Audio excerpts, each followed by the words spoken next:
Friends, మనం first person, second person, third పర్సన్లో pronouns ఏమేమి వస్తాయో తెలుసుకుందాం. సింగులర్గా ఉన్నప్పుడు I, you, he, she, it. Plural ఫామ్లో ఉన్నప్పుడు వి, యు, దే. ఫస్ట్ పర్సన్లో అంటే ఫస్ట్ పర్సన్ ఐ, నేను ఉండాలి. ఫస్ట్ పర్సన్లో ఎవరైతే మాట్లాడుతున్నారో వాళ్ళు ఉండాలి, వాళ్ళు కంపల్సరీగా ఉండాలి. ఐ అంటే నేను.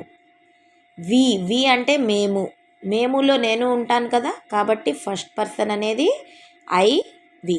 సింగులర్లో అయితే ఐ, ప్లూరల్లో అయితే వి. అంటే కంపల్సరీగా ఎవరైతే మాట్లాడుతున్నారో వాళ్ళు ఉండాలి.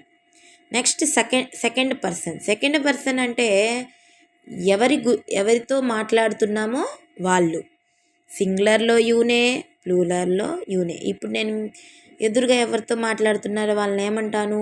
యు, నీవు అంటాం. కాబట్టి యు. థర్డ్ పర్సన్ అంటే he, she, it, they. Third person అంటే ఎవరి గురించి అయితే మాట్లాడుతున్నామో వాళ్ళని థర్డ్ పర్సన్ అంటాము. హీ, మేల్ అయితే హీ అని, ఫీమేల్ అయితే షీ, వస్తువు అయితే ఇట్. దే అంటే వాళ్ళు, చాలా గుంపుగా మాట్లాడుతుంటే వాళ్ళ గురించి మాట్లాడుతుంటే దే. సింగులర్ అయితే హీ, షీ, ఇట్, ప్లూరల్ అయితే దే. ఇప్పుడు first person, second person, third person. First person అంటే మనం ఉండాలి కంపల్సరీగా ఎవరైతే మాట్లాడుతున్నామో. సెకండ్ పర్సన్ అంటే మనం ఎదుటి వ్యక్తితో ఎవరితో అయితే మాట్లాడుతున్నామో వాళ్ళు second person.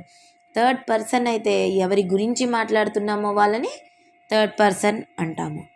Okay, please like and share my channel. Please subscribe my channel. Thank you for watching.